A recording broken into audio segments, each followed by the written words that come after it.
What if I told you the most powerful man in the medieval world wasn't a man at all? Imagine the Pope himself, God's representative on earth, hiding the most dangerous secret of the Middle Ages.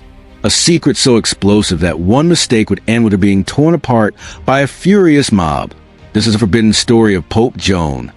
The woman who became Pope, she was the most powerful person in the medieval world. She had everyone fooled. But all it took was one wrong step to expose a secret that would get her torn apart by a mob.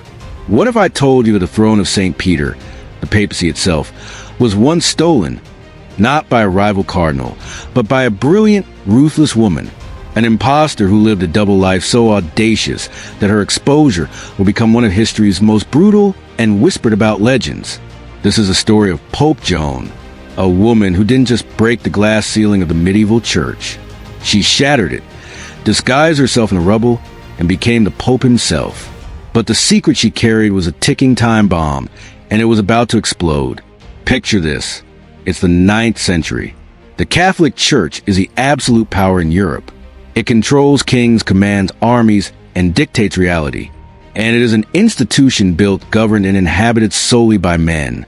For a woman to even dream of entering this world wasn't just impossible. It was blasphemy. A one-way ticket to being burned at the stake. But Joan wasn't a dreamer. She was a strategist. According to the legend, she was born incredibly intelligent, desperate for an education. A door closed to women, so she did the unthinkable. She cut her hair, bound her chest, and became a man named John Anglicus. And she was good at it, scarily good.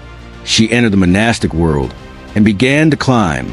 And climb she did. Her intelligence, now unleashed, was like a weapon. She became a renowned scholar, a priest, a cardinal. She navigated the snake pit of Vatican politics better than anyone there. Every day, every confession, every mass was a high-wire act over a pit of flames. One slip-up, one moment of misplaced trust, and it was all over. The psychological pressure must have been unimaginable. The constant fear, the loneliness, the strain of performance every waking second. She wasn't just living a lie. She was building an empire on top of it. And then the ultimate test. In 855, Pope Leo IV died. The cardinals elected the brilliant, charismatic John Anglicus as a new pope. She had done it. A woman from nowhere was now Pope John VIII. The ultimate imposter was now God's representative on earth. For 2 years she ruled. 2 years of unimaginable success and unbearable tension. But here's where the story twists from a thriller into a horror movie. The very thing that made her powerful, her brilliant mind, couldn't protect her from the biology she had tried to forget. During a papal procession through Rome, disaster struck.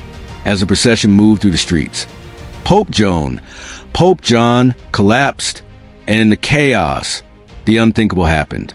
She went into labor. The disguise was over. In the most public way imaginable, in front of her cardinals and the entire city, the Pope gave birth. The crowd, shocked, didn't turn to pity.